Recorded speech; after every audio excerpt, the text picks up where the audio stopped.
Que pensent vraiment les femmes des hommes timides, des hommes introvertis? Bonjour à tous, bonjour à toutes, c'est Fabrice Julien, coach et auteur, expert en séduction depuis 2010, ancien phobique social, très timide. C'est notamment le game qui m'a beaucoup aidé à me libérer de ma timidité dans certains domaines, notamment dans le domaine de la séduction. Maintenant, je dois dire qu'il y a encore des domaines de ma vie où je suis assez réservé. Alors, on m'a quand même bercé en me disant « Oui, mais la timidité, c'est mignon. Oui, mais les filles, elles trouvent ça, les mecs timides. Ouais, mais regarde les gros cons qui harcèlent les meufs, qui insistent, qui sont balourds. Regarde, c'est pas bien. » Au final, ce que j'ai observé dans ma vie, c'est qu'il y a beaucoup de balourds qui, au final, s'imposaient. C'est-à-dire qu'ils étaient là à insister, puis finalement, la fille, elle disait « Allez, ok, je sors avec toi. » tu vois. Et moi, j'étais là tellement à pas m'assumer, pas assumer mes envies, pas assumer que la fille me plaisait, pas assumer de m'affirmer, qu'au final, même des fois, si je lui disais « Salut », voilà, j'avais l'impression d'avoir fait un effort immense. Je me disais « Mais elle va quand même pas sortir avec ce gros lourd, il est tellement lourd. » Bah si. Peut-être qu'au final, elle aurait préféré sortir avec moi, mais comme vraiment, j'insistais pas du tout, j'avais du mal à demander, à dire ce que je voulais, etc. Malgré des trucs, ils disaient « Ah oui, c'est mignon les mecs timides, machin », c'était souvent les gros balourds qui partaient avec les meufs. Donc c'est de ça que je vais vous parler après l'intro. Est-ce que les filles, elles aiment vraiment les mecs timides, les mecs réservés, les mecs hypersensibles, etc. Ou est-ce que c'est une façade bien pensante? Qu'est-ce qui marche dans la vraie vie, etc. Je vous dis tout juste après l'intro. Mais avant de commencer, je vous offre un guide gratuit sur la séduction ainsi qu'une série de conseils gratuits eux aussi par email. Pour les recevoir, si vous êtes intéressé, c'est très simple. Cliquez sur le premier lien dans la description de la vidéo. Si vous êtes motivé, vous le trouverez. Abonnez-vous et activez la cloche parce que si vous ne le faites pas, YouTube ne vous préviendra pas à la sortie des prochaines vidéos et vous allez rater des pépites. Mettez un like pour me faire savoir que vous pensez que cette vidéo est utile et pour que j'en fasse d'autres comme ça ou sur ce thème-là. Si vous pensez que ce contenu est utile, partagez-le en public ou en privé, je comprendrai. Vous pouvez aussi me laisser un commentaire, je les lis tous et j'y répondrai avec grand plaisir. Alors vous l'aurez compris de mon expérience, être trop timide, trop réservé, trop sensible, etc. C'est pas quelque chose qui m'a beaucoup aidé avec les filles.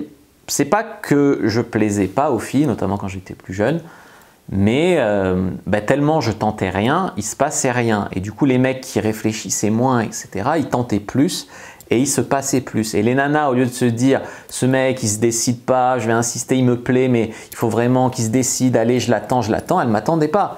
Je veux dire, elles avaient le choix entre un mec peut-être qui leur plaisait un peu plus, mais qui tentait rien, qui était timide, paralysé, etc. et un mec qui leur plaisait peut-être moins, mais qui était là, présent, qui savait ce qu'il voulait, qui allait le chercher, etc. Du coup, c'était plus facile pour elle de dire « oui, allez, je sors avec toi ». Tu vois, finalement, des filles qui ont fait le premier pas, qui ont fait tout le travail, il y en a eu quelques-unes dans ma vie. Mais je veux dire, si j'avais compté là-dessus, j'aurais assez de mes 10 doigts pour compter le nombre de filles avec qui je suis sorti. Aujourd'hui, j'en ai pas assez. Je veux dire, là, comment tu fais 400 avec ça? Tu vois, c'est pas possible. Donc, je peux pas dire que c'est nul d'être sensible, d'être réservé, d'être timide. Voilà. Je peux dire que c'est nul d'être phobique social comme je l'étais, mais être timide, c'est pas nul. Maintenant, en séduction, il faut apprendre des capacités, des techniques, des trucs pour avoir des choses à se raccrocher, pour être un meilleur communicant, pour s'affirmer un peu plus, pour draguer, pour voilà. Je ne dis pas qu'il faut changer du tout au tout. Il ne s'agit pas de changer sa personnalité. Mais il faut apprendre à tirer son épingle du jeu. Je veux dire, j'ai le choix de dire ah ben, je suis timide, c'est comme ça, ben, j'ai pas de nana, je suis timide, voilà. Si ça te va, ça te va. Mais si tu es là en disant ah, je suis timide, c'est comme ça, mais je veux rester moi-même, mais en même temps les filles elles comprennent rien, hein, nana, là ça va pas, tu vois. Donc avant de commencer les conseils, je dirais faites attention quand même aux quiz, aux trucs en ligne où on vous dit toujours que vous êtes hypersensible, où on vous dit toujours que vous êtes, tu sais, c'est surdiagnostiqué. Il y a un livre là, c'est oh là là, je pense trop. Voilà, je veux dire, les gens ils aiment à penser qu'ils sont trop sensibles, trop intelligents, trop ci, trop ça. Dans les faits, ça peut être le cas, mais c'est quand même globalement surdiagnostiqué, souvent auto-diagnostiqué d'ailleurs. Et des fois, c'est pas le cas. Donc voilà, faites attention. Puis c'est pas blanc ou noir, comme je disais tout à l'heure. Moi, il y a des domaines de vie aujourd'hui où je ne suis plus timide, et il y a des domaines de vie où je suis encore timide, tu vois. Je sais pas comment t'expliques que je peux faire des partouzes libertines avec des gens que j'ai rencontrés il y a 1 heure, mais qu'à côté de ça, quand je suis dans un séminaire, un truc, ben, j'ai du mal à aller parler aux gens. Comment t'expliques ça? Ben, peut-être que le séminaire business et tout, je m'en branle aussi. Comment tu expliques que je peux aller draguer des nanas dans la rue, que je peux pécho à fond, notamment sur Tinder, Adopt, que j'ai trouvé des choses à dire, etc. Et puis qu'au final, ben, y a plein d'activités où j'ai du mal à sociabiliser, tu vois. Donc quand même globalement, il faut voir d'où je pars, tu vois, ça dépend des gens. Tu as des gens, ils partent déjà bien, alors ils veulent être excellents, puis moi je pars de vraiment nul, j'étais phobique social, dis-toi ce que ça veut dire. J'avais peur des gens, peur de sortir de chez moi, j'avais des crises d'angoisse. À pick-up artist, tu veux dire, le gap il est immense, tu vois. Donc je veux dire, bah, c'est que je ne suis pas là pour vous faire la morale, hein. Moi j'étais timide, je suis encore timide, je dirais, j'ai encore des comportements timides dans certains domaines pour être exact. On n'est pas timide, on a des comportements timides. J'ai changé, notamment grâce au succès que j'ai eu en drague, en séduction. Alors au début, tu vois, je buvais de l'alcool, ça m'aidait, après je veux dire, maintenant je bois plus d'alcool et j'arrive quand même à draguer. Je dis pas que boire l'alcool est la solution, hein, mais ce que je veux dire, c'est que bah, on trouve les moyens qu'on trouve, en fait. Je suis devenu plus confiant, notamment grâce au succès que j'ai eu avec les filles, grâce au succès que j'ai dans mon business en ligne, grâce à plein de trucs comme ça. Mais il se peut que vous aimiez pas le social, que vous aimiez pas la sociabilité, ou tu vois, en fait ça dépend. Tu sais, c'est comme quand on te dit, est-ce que tu aimes faire... Il y a des gens qui disent, j'aime pas le sport, j'aime pas faire du sport. Puis au final, après, ils trouvent un sport qui leur plaît et puis ils se mettent à aimer ce sport. J'aurais tendance à dire, si vous dites que vous n'aimez pas le sport, c'est que vous n'avez pas trouvé le sport qui vous convient, en fait. Donc là, c'est pareil. Si vous n'aimez pas être sociable, ça veut dire que vous n'avez pas trouvé l'environnement social qui vous convient. Peut-être que l'environnement social, tel que sont définies les obligations de la société, je sais pas, aller en boîte de nuit ou voilà, peut-être que c'est pas pour vous. Tu vois, mais c'est pas pour ça que vous n'êtes pas quelqu'un qui peut avoir une vie sociale. Tu vois ce que je veux dire? Il y a quand même une nuance là-dedans à trouver. Peut-être que vous ne fréquentez pas des personnes qui vous donnent envie d'être amis avec vous et peut-être que dans d'autres cercles sociaux, vous trouverez des amis qui vous auraient du plaisir à devenir amis. Vous voyez ce que je veux dire?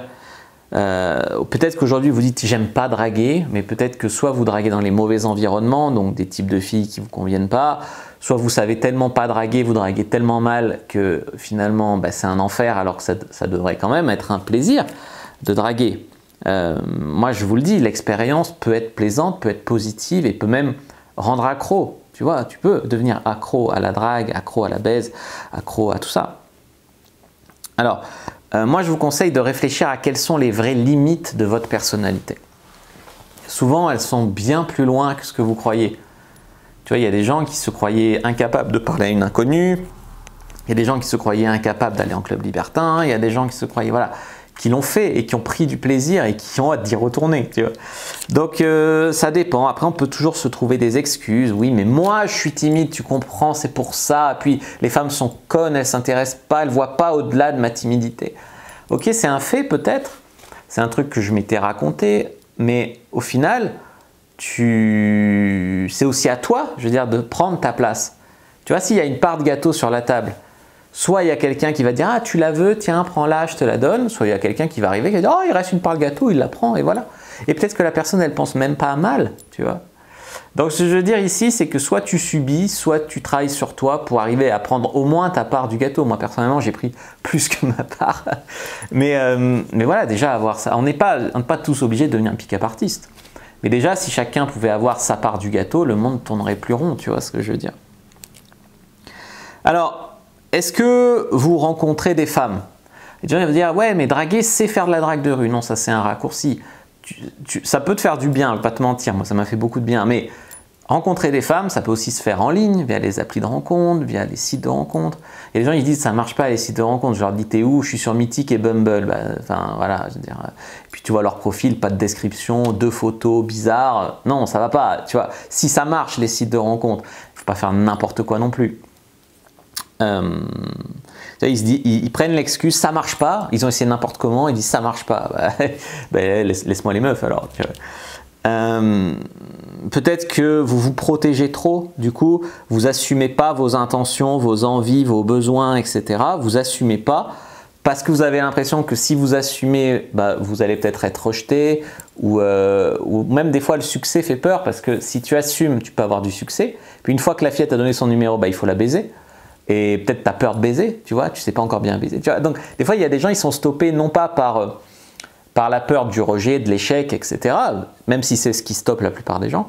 Il y en a qui sont stoppés par le fait de... Et si elle dit oui, qu'est-ce que je fais après, tu vois. Presque si la fille dit non, ils seront soulagés. Donc ça aussi, il faut le travailler, bien sûr. Beaucoup de gens qui sont réservés, timides, etc., ils sont tentés par soit des formules magiques. J'ai vu des coachs là qui font des formules magiques. Comment hacker l'algorithme des femmes, machin. Non, ça marche pas, le contrôle mental, ça marche pas, ça n'existe pas, en tout cas pas sous cette forme. Donc, au lieu de chercher des solutions magiques qui vous mettront jamais sur le devant de la scène, en danger, en première ligne, travaillez sur comment ça peut ne plus vous affecter. Je sais pas, moi j'aborde des filles aujourd'hui, je m'en fous. Elle dit oui, c'est bien, elle dit non, bah next. Enfin, je sais pas, c'est là où on en est. J'en suis. Mais il y a des mecs, c'est pas possible de vivre toute sa vie dans cette prison de verre. Tu vois, qu'est-ce qui va t'arriver si elle dit non, tu vois, je veux dire. Donc finalement, eh bien, c'est pas un processus informatique, comme j'ai dit, beaucoup de gens sont à la recherche de la solution miracle qui finalement leur fera prendre aucun risque parce que soi-disant elle marche à 100%. Moi, si j'avais à cœur de faire des ventes à tout prix, je dirais, ouais, voilà un produit qui contient la formule magique, 100%, tu dis cette phrase à cette fille, elle tombe amoureuse de toi, puis elle se met à poil et elle te monte sur la bite. Mais il faut arrêter de vouloir forcer les filles à matcher avec vous, de vouloir le truc où elle peut rien faire et qu'elle va tomber amoureuse de toi et vouloir baiser avec toi. C'est-à-dire, au début, tellement on veut se protéger, on ne voit pas que c'est malsain et on ne voit pas la magie aussi du fait de travailler sur soi-même et d'arriver à faire qu'elle te kiffe pour qui tu es toi, mais le vrai toi-même, pas le toi-même coincé dans sa prison de verre. Tu vois. Donc, et aussi, souvent, ça parle aux mecs un peu logiciens, rationnels. Les formules, là, tu fais une approche, tu es en A1, ensuite tu es en A2, ensuite tu passes à la phase de confort C1, C2, puis tu passes à la sexualisation, S1, tu vois, puis là, et puis ils réfléchissent aux femmes comme un logiciel, comme un algorithme. Alors, je suis le premier à dire qu'il y a quand même une ligne directrice pour séduire des femmes, c'est-à-dire qu'il y a une discipline, un truc qui peut être une méthode, pour séduire des femmes. Maintenant, si tu abordes une femme en disant là c'est A1, A2, A3, S1, S2, S3, C1, C2, C3, c'est compliqué. C'est compliqué. Même s'il y a des bonnes choses dans la méthode Mystery, penser femme en mode processus informatique, ça ne marche pas. C'est certes une science, mais c'est une science humaine, tu vois. C'est ce qui fait la magie de la science humaine. La psychologie, la psychiatrie, tout ça, c'est des sciences humaines. On n'aborde pas ça de la même manière qu'une science comme la physique-chimie, tu vois. Mais ça reste une science et ça marche. Tu vois ce que je veux dire? Alors, ce que j'ai dit, c'est que ça peut rester un cadre, des repères, et ça, c'est toujours bon à prendre. Mais il faut faire quand même confiance à la vie aussi. La vie, c'est-à-dire, si avec Einstein qui pouvait choper des meufs, la race, elle n'existerait plus, tu vois. Il y a des choses qui sont importantes, apprendre à gérer ton regard, ton ton de voix, ton énergie, ton style de vie, voilà, des choses comme ça. Mais il faut faire quand même attention à tout ce qui est dogmatique, tout ce qui est solution extrême, tout ce qui est frustration, haine de l'autre. Il faut faire très attention. Après, être réservé ne veut pas dire être chiant, tu vois. Il y a des gens qui sont réservés, mais comment ils utilisent leur temps? Comment tu utilises ton temps quand tu es tout seul? Comment tu utilises ton temps? Est-ce que tu l'utilises pour jouer à des jeux vidéo, pour prendre de la drogue, fumer de la weed? Ou est-ce que tu l'utilises, bon, tu peux faire ça une fois dans ta vie, je veux dire, ou une fois de temps en temps, 1 heure de jeu vidéo, mais si ça te bouffe la vie, ça va pas. C'est un équilibre, la vie. Est-ce que tu l'utilises pour créer un business, pour lire des livres, pour faire du sport, pour travailler sur toi, tu vois? Tu peux être seul. Moi, ce que je veux dire, c'est que soit tu utilises pour faire du développement personnel, soit tu utilises pour faire une dépression, tu vois, devant du porno. C'est ce que je veux dire aussi. Pas pareil de regarder un porno une fois ou de se branler 3 fois par jour et que ta vie sexuelle, c'est du porno. Ça va pas. Alors, attention aussi au culte de la femme superficielle, extravertie, etc. Je veux dire, des fois, tu as tellement honte de toi, d'être peut-être casanier ou réservé, que du coup, tu vas essayer de compenser en fantasmant sur les filles droguées qui vont en boîte de nuit. Voilà. T'as pas à compenser, tu vois, puis tu t'entendras pas forcément avec ce genre de filles-là. Il y a des filles en boîte qui vont en boîte pour trouver quelqu'un, puis après qui n'aiment pas spécialement ça, et donc du coup tu peux te correspondre. Tu peux trouver des gens qui te correspondent plus sur les sites et les applis de rencontre. Je veux dire, moi une fille qui serait hyper active, ça me saoulerait. Il y a un équilibre. Il y a un équilibre entre faire des choses, avoir une vie cool, et s'obliger à avoir une vie sociale, à répondre aux normes sociales, à s'habiller comme ça parce qu'il faut s'habiller comme ça, à aller là parce que ça fait bien d'aller là. Ah non, je veux dire non, c'est pas non plus sain. La société l'encourage parce que société de consommation, mais c'est pas non plus sain. Donc attention, alors oui, on peut les baiser, les filles de boîte de nuit, et c'est agréable, mais il y a un moment où il faut faire la différence entre les filles avec qui tu vas prendre du bon temps et qui vont prendre du bon temps avec toi aussi. Tu vois, on n'est pas là pour prendre seulement, on est là pour prendre et donner. Puis les filles qui sont pour toi pour la vie, tu vois. Donc il faut faire attention à ces fantasmes et à la honte de soi, etc.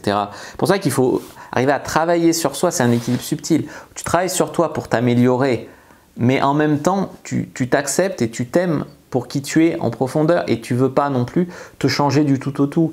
Moi j'ai changé, mais j'ai changé sur... Je suis toujours le même au fond, je suis toujours un mec simple, assez humble, je pense, tu vois, je ne vais pas me vanter, à me la péter dans mes vidéos, voilà. Pourtant, j'aurais plus de raisons de me la péter que beaucoup d'autres coachs, mais voilà. Simple, accessible, voilà, je veux dire, je gagne un peu d'argent avec mon business, mais je ne fais pas ça non plus pour l'argent, tu vois. Faut pas se perdre là-dedans, je pense. Mais souvent, les gens qui sont pas, tu vois, ils te disent je veux rester moi-même, mais ils sont pas eux-mêmes parce qu'ils veulent répondre à l'injonction de la société, ils veulent faire parce qu'on leur a dit qu'il faut faire, ils veulent pas faire. Enfin, moi, j'ai pris dans le game, j'ai pris ce qui me correspond. Je suis quelqu'un de chaleureux au fond de moi, mais j'étais tellement dans une prison de peur, d'anxiété, machin, que j'arrivais pas à être chaleureux. Mais c'était le vrai moi, tu vois. Le mec un petit peu joueur qui aime flirter et pécho des nanas, c'est moi. Quand j'étais là à avoir peur de mon ombre et à pas assumer de dire à une fille qu'elle me plaisait, c'était pas moi. Tu vois. Donc, faut savoir aussi qui on est au fond, tu vois, faire la différence. Donc voilà ce que j'avais à vous dire. Il y a certaines femmes qui vous kifferont même comme ça. Il y a des mecs qui ne comprennent pas, mais il y a des filles qui vous kifferont même pour là où vous en êtes maintenant. Moi j'ai travaillé sur moi, il y a plus de filles qui me kiffent, et même il y en a qui me kiffent moyen, mais bon, j'arrive quand même à les séduire après. Il y en a là, je ne ferai pas grand chose, je pourrais déjà les séduire. Mais là où vous en êtes maintenant, je pense qu'il y a déjà des filles que vous pouvez avoir. Le tout, c'est faut pas les rater, quoi. Moi, c'était le cas quand j'étais notamment à l'IUT encore. Je plaisais à des filles, sauf que j'étais tellement coincé, tellement que même celles à qui je plaisais, j'arrivais pas à les avoir, tu vois. Donc, oui, il faut apprendre aussi à pas les rater, sa fenêtre de tir, etc. Donc, oui, j'ai chopé en boîte de nuit, oui, j'ai chopé en drague de rue, oui, j'ai chopé en club libertin, voilà. Mais c'est pas forcément ce que j'ai le plus aimé, tu vois. Ça a contribué à m'améliorer, à travailler sur moi. Ça m'a peut-être correspondu à un moment où j'avais besoin de ça, à un moment de ma vie, où je voulais aussi voir peut-être que c'était vraiment pas pour moi, mais en conscience, en connaissance de cause. Ben voilà, moi je vous conseille de regarder où vous en êtes, de faire le point avec vous-même, vous contemplez la situation, puis vous voyez la direction que vous voulez prendre. C'est quand même très important. Mais pas trop longtemps. Perdez pas encore un an de votre vie à vous demander si vous devez prendre la formation Cyprine ou pas. Il y en a qui doivent la prendre. Il y en a qui sont à un clic de changer leur vie. Il y en a, c'est pas pour eux. Il y en a, ils la prendront pas parce que c'est trop cher, mais au final, ils vont payer des dates et des putes et du coup, ils vont perdre plus d'argent. Ça dépend. Il faut faire le point, par exemple, tu vois. Mais je voudrais insister sur un point. On peut être masculin et confiant sans être une caricature de ce que veut la société, sans être... finalement extraverti non plus. Il faut lâcher le fantasme du mec qui sort en boîte de nuit, qui fait le fou, ou de James Bond. Oh, je suis le mec charismatique, tu vois ce que je veux te dire, poupée. Voilà, faut lâcher le fantasme. À un moment, faut vivre dans la vraie vie avec des vrais gens. Et voilà, je sais que le fantasme ferait plus vendre et que si je me la pétais avec un décor en embauchant des actrices ou quoi, je ferai peut-être plus de ventes ou plus de voilà, mais je préfère parler sincèrement à des gens sincères, tu vois, si c'est possible, si c'est possible. Peut-être que vous aimerez jamais ça, la drague, aller draguer ou travailler sur la communication, faire du dev perso. Peut-être que vous aimerez jamais ça. Moi, j'aime ça, mais peut-être que vous aimerez jamais ça. Et finalement, je respecte. Mais si vous êtes malheureux dans votre vie maintenant, je pense qu'il faut quand même avoir un niveau de base. Moi, j'aide des gens qui sont déjà bons et qui ont du plaisir à travailler sur eux, à aller plus loin, voilà. Et puis, il y a des gens qui n'ont vraiment pas le niveau minimum requis, quoi. Je dirais, mais même dans leur vie de tous les jours, ça les handicape au travail, ça les handicape dans leur famille, ça les handicape partout. Parce qu'il y a quand même des troncs communs entre la séduction et je sais pas, juste être un être humain intégré dans la société, tu vois. Donc, du coup, si vous avez le niveau de base minimum, voilà, vous savez communiquer, mais après, il faut voir comme vous êtes. Il y a des gens, ils se racontent, ça va, mais en fait, ça va pas. Puis il y a des gens où en fait ça va, mais ils croient que ça va pas aussi, tu vois. Mais à un moment où vous voyez comme vous êtes, si vous pensez que vous avez le niveau minimum de base, si vous n'avez pas envie d'aller plus loin, je respecte, tu vois, franchement, je respecte. Voilà les amis, ce que j'avais à vous dire. J'espère que cette vidéo aura été instructive. J'ai encore pas mal parlé de moi, mais n'hésitez pas à me dire dans les commentaires si vous aimez bien ce format ou pas. Voilà. Je vous dis à bientôt et que le dieu de la séduction soit avec vous les amis.